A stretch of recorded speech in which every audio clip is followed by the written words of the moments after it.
Namaku Lydia, umurku 30 tahun. Udah 5 tahun aku menikah sama Arga. Dari luar, orang pasti ngira hidupku sempurna.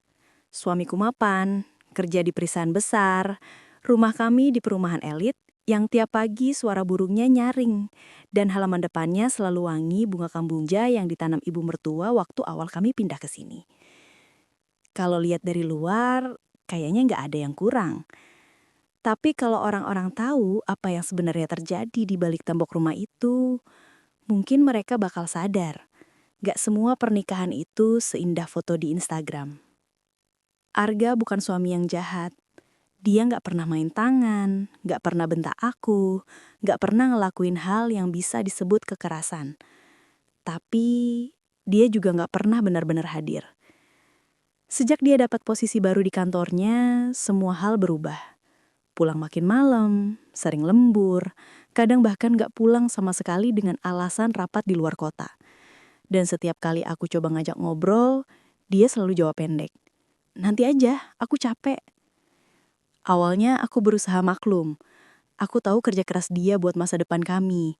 Aku tahu posisi barunya itu gak main-main, penuh tanggung jawab. Tapi lama-lama aku ngerasa kayak cuma penghuni kos di rumah sendiri. Kami tinggal di rumah yang sama, tapi gak pernah benar-benar ketemu. Sarapan bareng udah gak pernah. Kalau aku bangun, dia udah pergi. Kalau dia pulang, aku udah tidur. Dan anehnya, sekalipun aku tahu dia ada di rumah, aku gak ngerasa dia benar-benar hadir. Aku mulai terbiasa makan sendirian, nonton TV sendirian, tidur sendirian bahkan di kasur yang sama. Aku sering bengong di meja makan sambil mandang kursi kosong di depanku. Dulu kursi itu selalu terisi, dengan wajah Arga yang lelah tapi masih sempet nanya, "Hari ini kamu ngapain aja sayang?" Sekarang pertanyaan itu udah gak pernah keluar lagi. Pernikahanku sunyi, tapi bukan karena gak ada suara. Sunyinya tuh aneh, kayak semua hal kehilangan makna. Suara TV nyala, tapi gak ada yang benar-benar nonton. Lagu kesukaan kami diputar di mobil, tapi gak ada yang nyanyi bareng. Aku mulai merasa asing sama rumah sendiri, sama suamiku, bahkan sama diriku sendiri.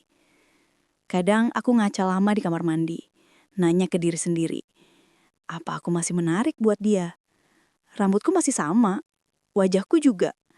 Tapi mungkin aku udah gak jadi seseorang yang bikin dia ingin pulang cepat.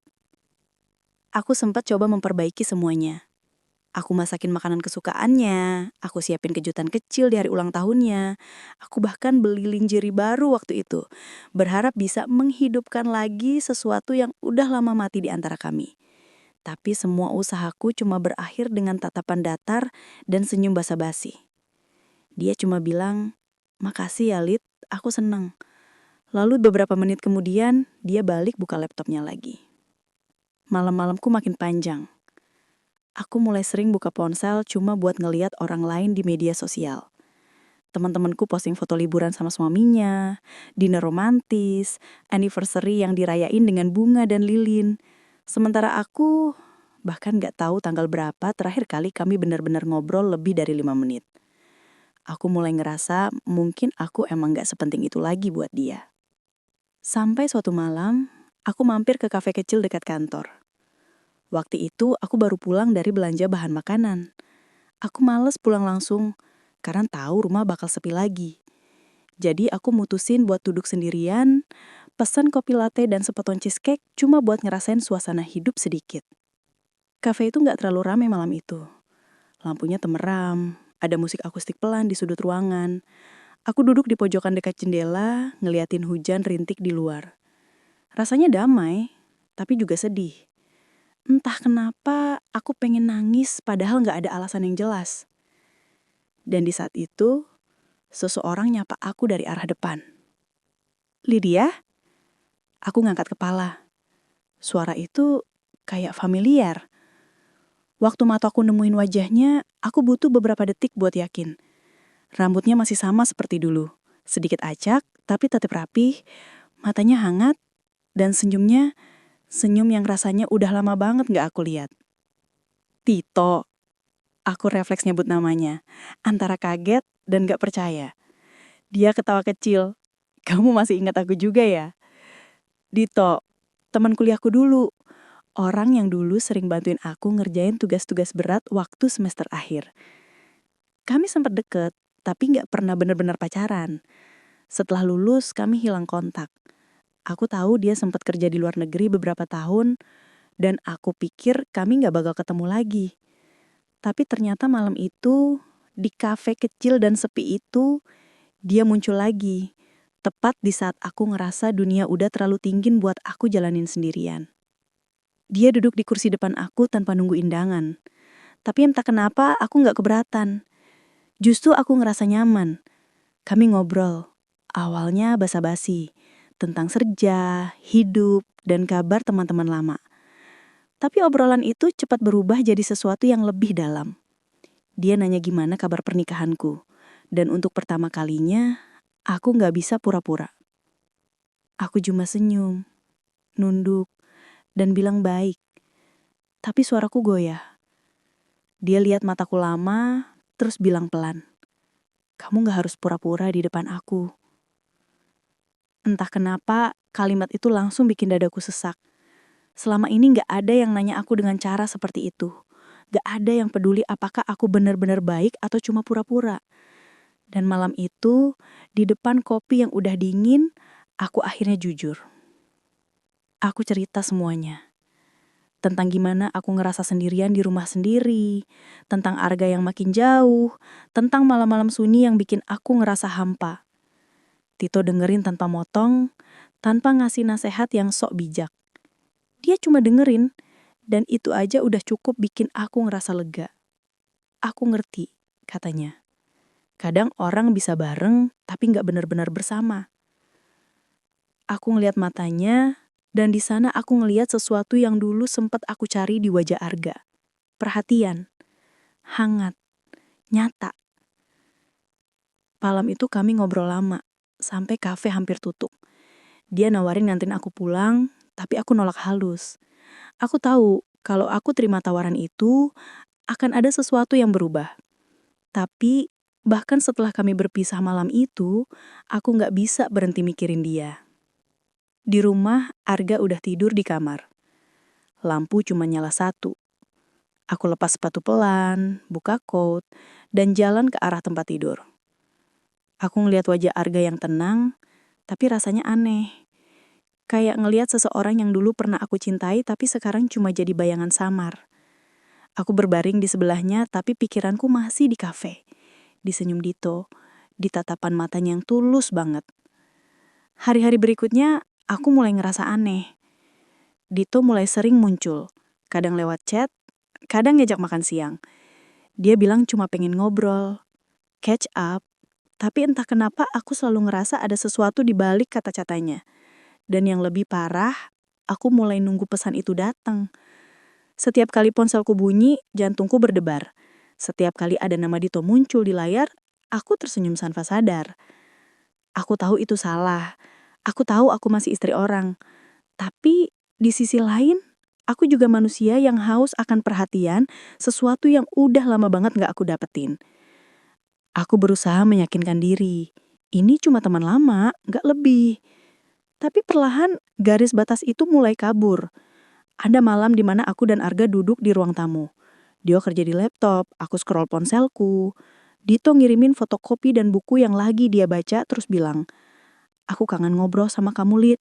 Kamu bikin aku ngerasa tenang. Kalimat itu sederhana, tapi cukup buat aku gak bisa tidur malam itu. Aku mulai sadar, aku lagi berdiri di tepi jurang yang bisa menghancurkan semuanya. Tapi anehnya aku gak mundur. Karena setelah sekian lama, aku ngerasa hidup lagi. Dan dari situ, semuanya pelan-pelan berubah. Aku gak tahu itu awal dari kehancuran atau justru sesuatu yang selama ini aku cari tapi gak pernah aku dapat. Yang jelas malam itu di kafe, senyum Dito jadi titik balik dari hidupku yang selama ini terlalu sunyi sampai aku lupa gimana rasanya dicintai. Aku gak tahu kemana semua ini bakal berakhir. Tapi yang aku tahu pasti, ada bagian dari diriku yang mulai hidup lagi. Dan itu menakutkan sekaligus candu. Aku masih ingat jelas malam itu. Hujan turun tipis, tapi cukup buat bikin udara jadi lembab dan dingin. Aku berdiri di depan apartemen Rian dengan jaket yang belum sempat aku resleting, rambutku udah agak basah, dan napasku berat kayak habis lari jauh. Aku nggak tahu apa yang aku lakuin. Aku bahkan nggak punya rencana ke sana. Tapi di antara semua tempat yang bisa aku datengin malam itu, langkahku malah berhenti di depan pintunya. Sebelumnya, aku baru aja ribut kecil sama Arga.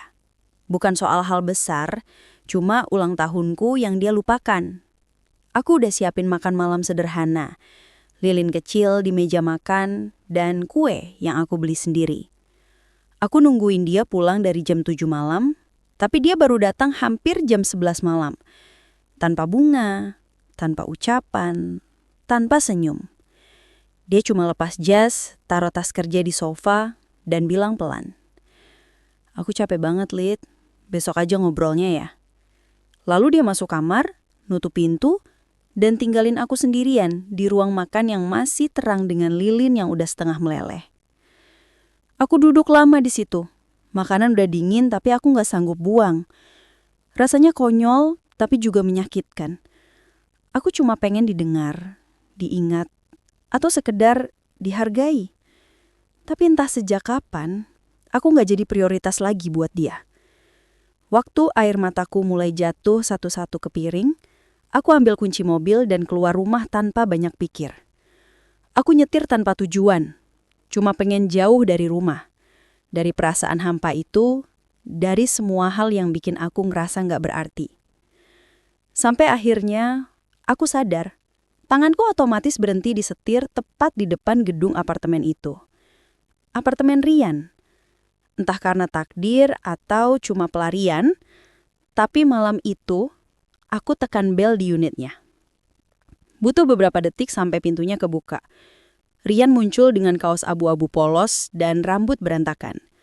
Matanya sedikit kaget, tapi cuma sebentar. Habis itu dia langsung bilang, "Lydia?" Dengan nada pelan yang campur antara heran dan khawatir. Aku nggak sempat mikir. Air mataku udah turun duluan. Dan sebelum aku bisa jawab, dia narik aku pelan buat masuk. Sini dulu, kamu kenapa?" Begitu pintu ketutup, aku langsung pecah. Tangisku keluar tanpa bisa ditahan. Aku benar-benar gak nyangka setelah sekian lama aku tahan semuanya sendirian, malam itu malah aku meledak di hadapan seseorang yang dulu cuma teman lama. Rian gak ngomong apa-apa. Dia cuma ngasih aku segelas air, lalu duduk di sampingku di sofa. "Arga ya?" Tanyanya pelan. Aku cuma bisa angguk sambil ngusap air mata. Dia narik napas panjang terus bilang, "Kamu gak harus kuat terus, Lid. Kadang manusia cuma perlu berhenti pura-pura gak apa-apa." Aku gak tahu kenapa, tapi kata-kata itu langsung menembus semua benteng yang selama ini aku bangun. Gak ada orang yang ngomong kayak gitu ke aku. Selama ini, semua orang lihat aku dan Arga sebagai pasangan bahagia. Mereka pikir aku beruntung punya suami sukses. Tapi gak ada yang tahu rasanya jadi aku, duduk di ruang tamu setiap malam, sambil dengar jam berdetak, nungguin seseorang yang gak pernah benar-benar pulang. Rian gak banyak tanya, dia cuma dengerin. Kadang matanya ikut merah tiap kali aku cerita. Aku ceritain semuanya. Dari mulai Arga yang makin jauh, sampai perasaan kosong yang gak pernah bisa aku jelasin ke siapapun. Aku tuh cuma pengen diperhatiin, Katku. Bukan dimanja, bukan dimintain sesuatu. Aku cuma pengen dia ngeliat aku, ngobrol kayak dulu. Rian ngangguk pelan, lalu bilang sesuatu yang gak pernah aku dengar dari Arga. "Kamu pantas buat dicintai, Lid, bukan cuma diabaikan." Kalimat itu sederhana, tapi nyangkut dalam banget. Aku bahkan gak tahu kenapa dadaku jadi panas waktu dia ngomong kayak gitu. Ada sesuatu di suaranya, cara dia ngucapinnya yang lembut tapi tulus, yang bikin aku ngerasa hidup lagi. Setelah beberapa saat, tangisku mulai reda. Rian ngambil selimut tipis dari kamar dan nutupin pundakku. "Kamu mau aku antar pulang?" Tanyanya hati-hati. Aku diam sebentar, lalu geleng pelan. Enggak apa-apa, aku di sini dulu aja sebentar." Dia nggak maksa, dia cuma senyum, lalu bilang, "Oke, tapi janji ya, Kalau kamu butuh apapun, kamu hubungin aku dulu. Jangan sendirian kayak tadi. Aku ngangguk pelan. Waktu aku berdiri dan siap pamit, dia ngambil jaketnya, maksa buat nganterin aku sampai ke mobil. Hujan masih turun, dan di bawah payung kecil itu, kami jalan berdua menuju parkiran. Tanganku sempat nyentuh tangannya. Cuma sebentar, tapi cukup buat jantungku berdebar kencang. Sampai di mobil, aku sempat ragu mau bilang apa. Tapi sebelum aku sempat ngomong, dia lebih dulu berkata, "Kamu nggak salah kalau kamu capek, Lid. Kadang orang baik pun bisa hancur kalau terus sendirian." Aku cuma bisa jawab pelan, "Makasih, Rian." Dia senyum kecil. "Hati-hati di jalan." Aku nyetir pulang dengan kepala penuh pikiran. Sepanjang jalan, bayangan wajahnya nggak hilang. Matanya, senyumnya, dan kata-katanya yang menenangkan itu terus muter di kepalaku. Sampai di rumah, Arga udah tidur. Aku masuk pelan-pelan ke kamar, duduk di tepi ranjang, dan ngeliatin punggungnya dari belakang. Aku pengen nyentuh dia, pengen minta maaf karena pergi tiba-tiba, tapi ada perasaan asing yang gak bisa aku jelasin. Jarak antara kami terasa terlalu jauh. Bukan cuma fisik, tapi hati. Beberapa hari setelah itu, aku dan Rian mulai sering chatan. Awalnya cuma basa-basi, udah makan atau kerjaannya gimana hari ini. Tapi lama-lama obrolan itu berubah jadi percakapan panjang setiap malam. Kadang kita bahas hal-hal sepele, kayak film yang baru dia tonton, atau makanan yang dia coba. Tapi kadang, tanpa sadar, kita bahas hal-hal pribadi. Tentang perasaan, tentang kesepian, dan tentang kenapa dua orang bisa tinggal satu atap, tapi merasa sendirian. Rian selalu tahu cara ngomong yang bikin aku tenang. Dia nggak pernah maksa, nggak pernah nilai. Kalau aku curhat, dia dengerin dengan sabar. Kadang dia bikin aku ketawa, kadang dia bikin aku mikir. Dan setiap kali aku cerita sesuatu, dia selalu bilang, "Kamu berhak buat bahagia, Lid. Jangan biarin siapapun bikin kamu lupa sama itu." Sementara Arga tetap sibuk. Dia makin jarang pulang tepat waktu, makin sering bawa kerjaan ke rumah.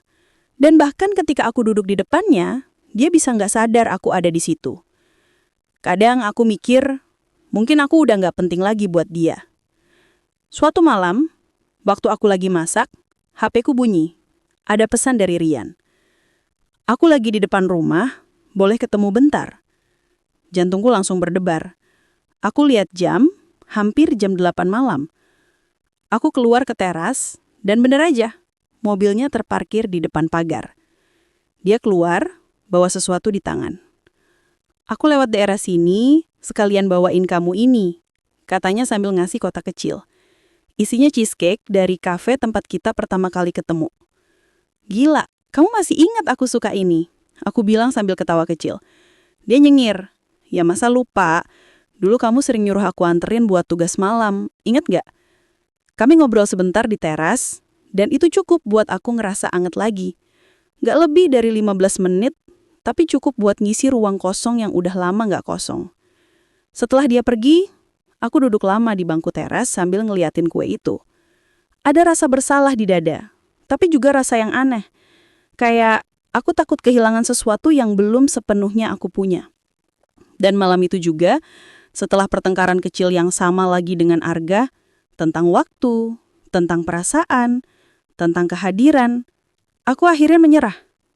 Aku keluar dari rumah dengan jaket seadanya, dompet dan kunci di tangan. Aku nggak tahu mau kemana. Tapi entah kenapa, langkahku kembali berhenti di depan apartemen Rian. Lampu di unitnya masih nyala. Aku berdiri di depan pintu, ragu, tapi sebelum aku sempat pencet bel, pintunya kebuka pelan. Dia berdiri di sana, kayak udah tahu aku bakal datang. Dia nggak tanya apa-apa. Cuma tatapan matanya yang hangat dan tangan yang terulur pelan. "Masuk, Lid," katanya lembut. Dan malam itu, semuanya berubah. Aku masih ingat jelas bagaimana udara di apartemen Rian malam itu terasa dingin, tapi menenangkan. Lampu-lampu kota yang masuk lewat jendela besar jadi satu-satunya cahaya di ruang tamu itu. Aku duduk di sofa, memeluk bantal kecil di dada, sementara Rian duduk di seberang. Diam, tapi pandangannya nggak pernah lepas dariku. Ada jeda panjang sebelum salah satu dari kami ngomong, seolah kami berdua sama-sama tahu kalau malam itu bukan malam biasa. Aku capek, Rian, ucapku pelan, dengan suara serak yang bahkan hampir gak kedengeran. Dia nggak langsung jawab. Dia cuma jalan pelan ke dapur, bikin teh hangat, lalu ngasihnya ke tanganku. Minum dulu, katanya lembut. Aku lihat uap teh itu naik pelan-pelan. Dan entah kenapa mataku mulai panas lagi. Semua yang kutahan seminggu terakhir, rasa sepi, marah, kecewa, dan haus akan perhatian, tumpah sekaligus malam itu. Aku cerita semuanya tanpa henti. Tentang Arga yang makin jauh, tentang rumah yang berasa kayak museum tanpa suara, dan tentang diriku yang pelan-pelan lupa rasanya dicintai. Rian nggak motong, nggak nyelah. Dia cuma dengerin. Kadang matanya ikut redup kayak ngerasain sebagian sakitku. Aku ngerti, Lid. Aku ngerti banget. Katanya akhirnya, pelan. Aku mengusap air mata yang terus jatuh. Aku nggak nyalahin Arga sepenuhnya, Rian. Aku tahu dia kerja keras. Aku tahu dia capek. Tapi kenapa ya, aku ngerasa kayak nggak ada di hidupnya lagi. Bahkan waktu dia di depan mata, rasanya kayak aku nggak berarti. Rian tarik nafas panjang. Karena kamu berhenti diperhatiin. Dan buat orang kayak kamu, yang tulus banget kalau sayang, itu bisa jadi hal paling menyakitkan. Aku nggak bisa jawab. Bibirku bergetar tapi nggak ada kata yang keluar. Dalam diam itu, dia pelan-pelan duduk di sampingku. Jarak kami makin dekat, tapi nggak ada yang berani ngomong duluan. Suara hujan di luar terdengar samar, dan aku cuma bisa menatap gelas teh di tanganku. Lalu Rian ngomong lagi, kali ini nadanya lebih rendah, lebih jujur. Dulu aku selalu mikir kamu bakal bahagia, Lid. Soalnya kamu orangnya selalu kuat, selalu bisa bikin semua terasa baik-baik aja. Tapi malam ini aku sadar bahkan orang kuat pun bisa patah. Kata-kata itu pelan, tapi dalam. Dan tanpa sadar, aku menatap matanya. Pandangan itu nggak ada niat buruk, nggak ada nafsu, tapi ada sesuatu yang hangat di sana. Sesuatu yang udah lama nggak aku rasain. Perhatian. Aku nggak tahu siapa yang bergerak duluan, tapi tiba-tiba jarak antara kami udah nggak ada lagi. Semua hal yang harusnya jadi batas, hancur dalam 1 detik. Pelukan itu terjadi begitu aja, bukan karena dorongan, tapi karena keinginan buat ngerasa hidup lagi. Aku cuma pengen diingat, disayang, dirangkul. Rian nggak ngomong apa-apa, dia cuma peluk aku erat-erat.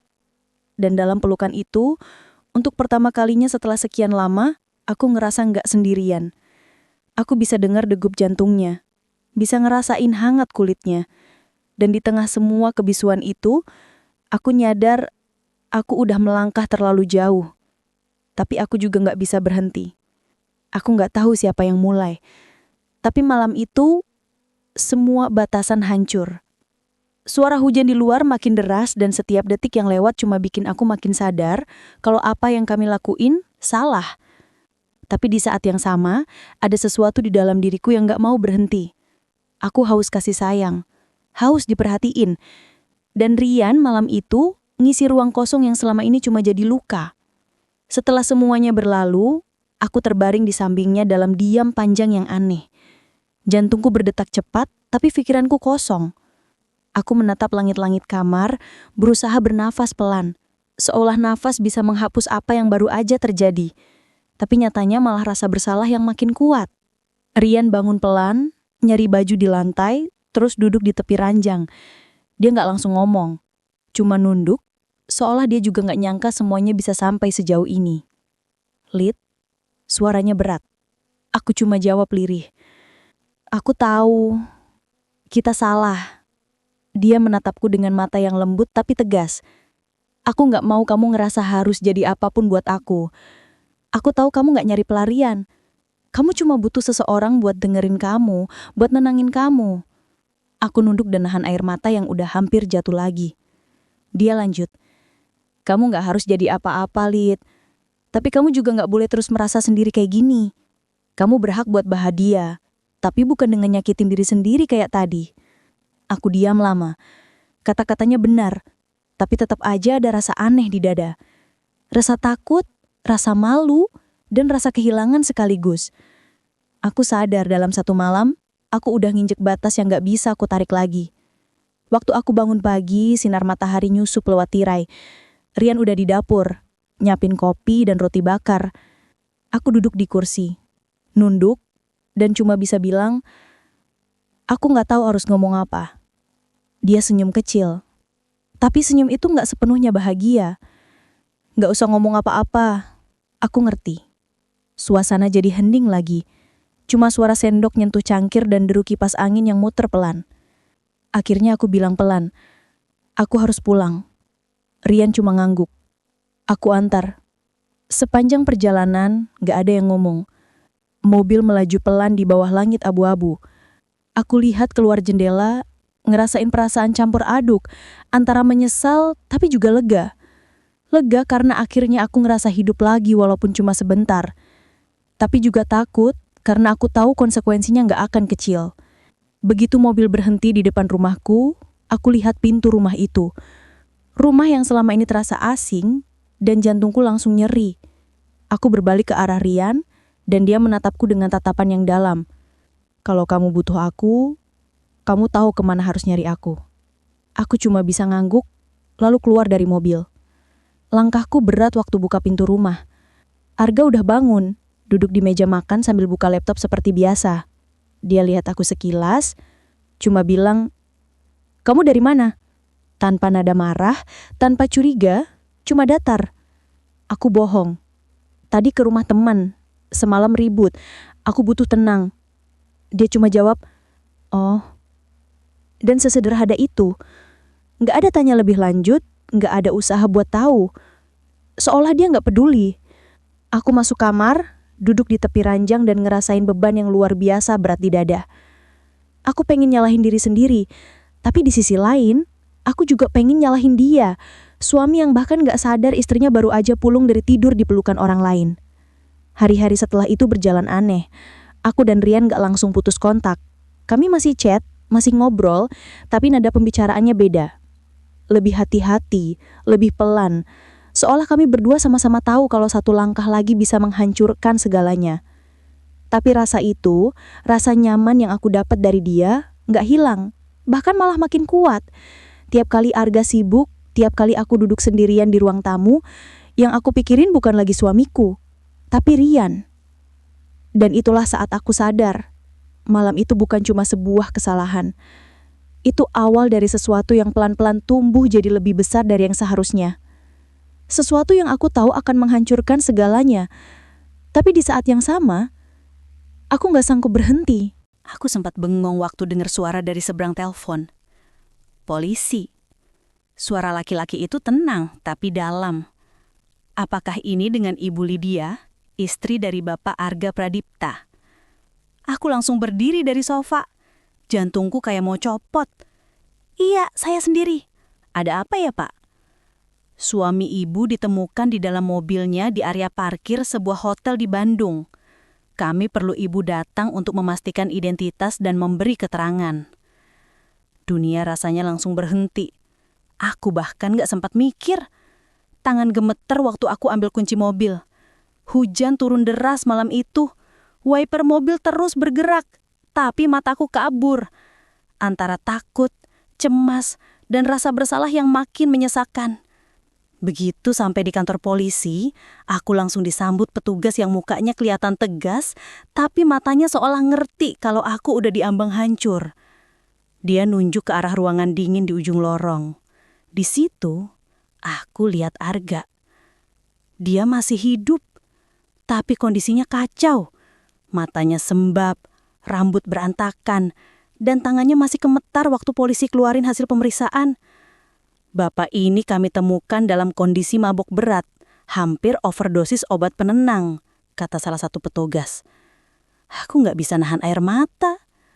Antara lega karena dia gak mati, dan ketakutan karena semua ini gara-gara aku. Dia nyebut nama kamu berkali-kali. Katanya dia gak bisa tenang karena kamu. Aku cuma bisa duduk di kursi itu, nangis tanpa suara. Setiap tetes air mata jatuh kayak bukti nyata betapa rusaknya aku sebagai istri. Arga akhirnya sadar setelah dirawat semalam di rumah sakit. Aku datang, bawa bubur, tapi dia nggak mau lihat aku. Waktu aku coba buka mulut, dia cuma bilang pelan, "Udah Lydia, aku cuma pengen tenang." Suara itu datar, tapi nyayat banget. Aku keluar dari kamar rumah sakit sambil nahan tangis, sementara di dalam hati, semua rasa yang dulu kusimpan meledak. Penyesalan, takut kehilangan, marah ke diri sendiri, semua campur jadi satu. Sejak malam itu, Arga pindah ke rumah ibunya. Aku tetap di rumah, tapi setiap kali buka mata, rasanya kayak tinggal di reruntuhan. Sprei yang dulu kami pilih bareng-bareng, cangkir favoritnya di dapur, semua kayak pengingat atas sesuatu yang udah aku hancurkan sendiri. Rian tahu semua itu. Aku sempat cerita, walau setengah hati. Dia datang, bawa bunga, tapi aku cuma diem. "Lid, kamu gak bisa nyalahin diri sendiri terus," katanya waktu itu. Tapi aku gak bisa berhenti. Setiap kali lihat wajah Rian, aku ingat malam itu. Malam waktu aku milih buat nginjek garis batas, malam waktu aku kehilangan diriku sendiri. Beberapa minggu berlalu, Arga tetap gak mau ketemu. Kami cuma komunikasi lewat pesan singkat aja, soal hal-hal praktis aja, tagihan rumah, cicilan mobil, atau pengacara yang mulai diurusin ibunya. Iya, pengacara. Aku tahu arah semuanya ke situ, cerai. Tapi di tengah semua itu, ada hal aneh mulai terjadi. Satu malam, aku baru pulang dari minimarket dan waktu buka pintu rumah, lampu ruang tamu nyala. Aku yakin banget tadi sebelum pergi udah aku matiin. Aku pikir mungkin aku lupa. Tapi pas masuk, di meja makan ada 2 gelas yang baru dicuci. Padahal aku makan sendirian tadi pagi. Jantungku berdetak kencang. Aku sempat mikir mungkin Arga mampir tanpa bilang. Tapi nggak ada tanda-tanda. Aku nyoba hubungi dia, tapi nggak dibalas. Malam-malam berikutnya makin aneh. Ada bau parfum Arga di kamar. Padahal dia nggak pernah datang. Laptopnya yang udah berminggu-minggu aku taruh di lemari tiba-tiba nyala sendiri. Dan suatu pagi waktu aku bangun, aku nemuin kertas di meja kerja. Kertas dengan tulisan tangan Arga. "Berapa lama kamu pikir bisa sembunyi di balik rasa bersalahmu?" Tanganku gemetar baca tulisan itu. Tulisan itu nyata. Dan itu tulisan Arga. Tapi dari mana asalnya? Aku langsung ke rumah ibunya. Tapi Arga nggak ada di sana juga. Ibunya bilang dia udah pergi keluar kota buat menenangkan diri. Tapi anehnya, nggak ada siapa-siapa yang tahu kemana. Bahkan rekan kantornya bilang Arga belum kembali bekerja sejak kejadian di hotel itu. Aku mulai kehilangan arah, antara takut dan bingung. Rian masih jadi satu-satunya tempat aku bersandar. Tapi perlahan hubungan kami juga mulai retak. Dia bilang, "Lid, kamu nggak di sini, Lid. Kamu masih di masa lalu sama dia." Dan aku nggak bisa bohong. Karena iya, setiap malam aku cuma mikirin Arga. Tentang dia yang mungkin benci aku, mungkin nyakitin dirinya lagi, atau mungkin sesuatu yang lebih buruk. Sampai suatu sore, aku pulang kerja dan tetangga depan rumah manggil, "Bu Lydia, tadi ada yang nungguin ibu. Laki-laki, tinggi, pakai jaket abu. Dia cuma bilang ke Lydia aku udah pulang, terus pergi." Darahku langsung dingin. Deskripsi itu Arga. Aku buru-buru masuk rumah, tapi begitu buka pintu, aroma parfum khasnya langsung nyengat. Di meja makan ada gelas kopi yang masih hangat. Aku gemeter, gak berani mendekat. Pelan-pelan aku mundur dan baru sadar kalau ada sesuatu yang jatuh dari meja. Sebuah cincin kawin kami. Tapi yang bikin aku hampir pingsan adalah di bagian dalam cincin itu ada ukiran baru. Tulisan kecil tapi jelas, 4 bulan. Aku langsung jatuh duduk di lantai, nafas ngos-ngosan. Gak mungkin dia tahu, gak mungkin dia nulis itu. Karena aku tahu, cincin itu udah aku simpan di kotak perhiasan dan gak pernah aku buka lagi sejak hari dia meninggalkan rumah. Malam itu aku ngunci semua pintu, tapi tetap gak bisa tidur. Suara langkah kaki samar di luar kamar bikin jantungku hampir copot. Aku beranikan diri keluar, tapi ruang tamu kosong. Hanya ada bayangan samar di kaca jendela. Siluet seseorang berdiri di luar pagar, diam, lama, sebelum akhirnya menghilang. Keesokan paginya, aku mutusin buat ninggalin rumah itu sementara. Aku nginap di apartemen Rian, tapi bahkan di sana pun aku nggak tenang.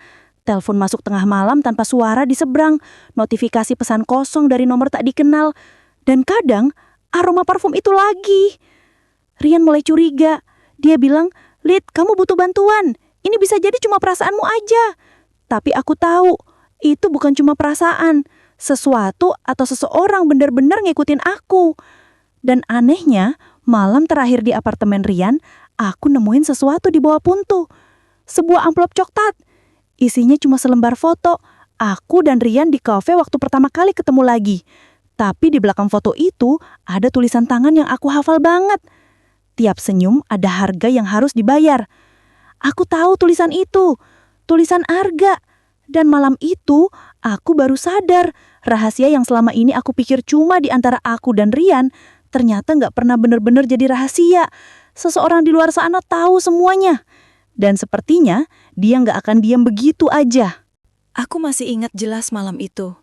Hujan turun pelan, tapi suaranya cukup buat nutupin detak jantungku yang nggak karuan. Aku duduk di ruang tamu dengan flash disk itu masih nancep di laptop. Layar gelap memantulkan wajahku sendiri. Pucat, mata bengkak, dan tangan gemetar. Aku gak berani nyentuh apa-apa. Otakku muter cepat, tapi gak ada satupun yang bisa dijelaskan. Gimana bisa Rian ada di kursi belakang mobil Arga? Gimana bisa Arga tahu semua itu? Dan yang paling gak masuk akal, kenapa video itu baru dikirim setelah pemakamannya? Siapa yang ngirim? Aku coba tenangin diri, tapi tubuhku terus bergetar. Rasanya kayak seluruh dunia berputar, dan aku berdiri di tengah pusaran yang nyeretku makin dalam. Aku keluar rumah, berdiri di teras, ngeliatin langit yang mendung, ngerasa sesak banget. Dingin udara malam gak bisa ngalahin dingin yang mulai menjalar di tubuhku. Besoknya aku langsung ke kantor polisi. Aku kasih flash disk itu, berharap mereka bisa jelasin sesuatu. Tapi setelah mereka periksa, salah satu petugas cuma geleng kepala. "Bu, video ini nggak punya metadata. Filenya kayak udah direkam lama, tapi baru diunggah atau dikirim lewat jalur manual. Kami nggak bisa lacak asalnya." Aku hampir nggak percaya. "Tapi di video itu ada Rian, di mobil Arga. Kalian harus cari dia." Petugas itu ngelirik ke rekannya, lalu bilang pelan, "Kami udah coba hubungi alamat dan nomor yang ibu kasih. Tapi Rian Prasetyo dinyatakan hilang 2 hari setelah kematian suami ibu. Apartemennya kosong, gak ada tanda-tanda keberadaan dia. Dan yang lebih aneh, tetangga bilang terakhir kali lihat Rian adalah malam sebelum Arga kecelakaan." Aku ngerasa seluruh darah di tubuhku berhenti mengalir. Malam sebelum Arga meninggal, Rian ada di mobil itu. Tapi kalau iya, kenapa waktu polisi nemuin mobilnya cuma ada 1 jenazah? Arga aja. Aku gak ngerti. Semuanya gak nyambung. Tapi satu hal yang aku tahu, hidupku setelah itu gak pernah sama lagi. Aku berhenti kerja. Aku jarang keluar rumah. Setiap kali buka mata, aku ngerasa kayak ada yang ngawasin. Kayak ada bayangan Arga di setiap sudut ruangan. Kadang aku dengar langkah kaki dari arah dapur, kadang aroma parfumnya muncul begitu aja, padahal nggak ada siapa-siapa di rumah. Dan yang paling sering, aku dengar suara napas berat di sebelahku waktu aku tidur. Awalnya aku pikir cuma halusinasi, tapi suatu malam aku benar-benar ngerasa kasur di sebelahku turun sedikit, kayak ada seseorang yang duduk di situ. Aku nggak berani buka mata. Aku cuma nangis pelan berharap itu mimpi. Tapi pagi-pagi waktu aku bangun, bantal sebelahku basah. Bukan karena air mataku, tapi dingin, lembab, kayak abis kena embun. Semakin hari, aku makin ngerasa gak waras. Aku pindah ke rumah baru, jauh dari tempat lama. Tapi semua itu gak mubah apa-apa. Rasa itu masih ngikut. Kadang pas aku lagi di dapur, lampu tiba-tiba kedip, dan di pantulan kulkas, aku lihat siluet 2 orang berdiri di belakangku. Satu tinggi, satu sedikit lebih pendek. Aku gak pernah berani nengok. Aku cuma tahu mereka ada di sana. Suatu malam aku bangun karena mimpi aneh. Dalam mimpi itu, aku duduk di kursi belakang mobil Arga. Hujan deras di luar, kaca berembun. Dan dari spion tengah aku bisa lihat Arga di kursi depan, senyum pelan tapi matanya kosong. Di sebelahnya, Rian duduk diam, kepala miring ke arahku. Lalu Arga ngomong, suaranya serak tapi jelas banget. Kita akhirnya bisa bareng lagi, Lydia. Sekarang kamu gak usah ngerasa sendirian. Aku kebangun dengan napas tersengal-sengal. Keringat dingin ngucur dari pelipis. Tapi pas aku buka mata, aku sadar aku gak di tempat tidur. Aku duduk di kursi mobil. Mobilku sendiri. Dan di kaca depan, ada bekas tangan basah 2 pasang. Dari dalam dan luar. Aku langsung kabur keluar, jatuh di jalanan sambil nangis histeris. Aku gak tahu gimana aku bisa ke sana. Semua pintu mobil terkunci dari dalam. Tapi kuncinya ada di sakuku. Sejak malam itu aku gak pernah bisa tidur normal. Setiap kali aku coba merem, bayangan wajah Arga dan Rian muncul bergantian. Kadang Arga ngomong pelan, "Kamu bahagia sekarang, Lydia." Kadang Rian muncul di belakangku, nyentuh bahuku, tapi waktu aku nengok, dia gak ada. 3 bulan berlalu sejak semuanya berakhir. Polisi gak pernah nemuin Rian. Mereka bilang kemungkinan dia udah pergi ke luar negeri, atau sengaja ngilangin jejak. Tapi aku tahu, itu gak mungkin.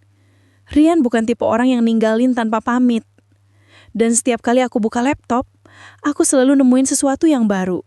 File yang aku gak pernah buat, folder yang muncul sendiri. Salah satunya berjudul 4 bulan.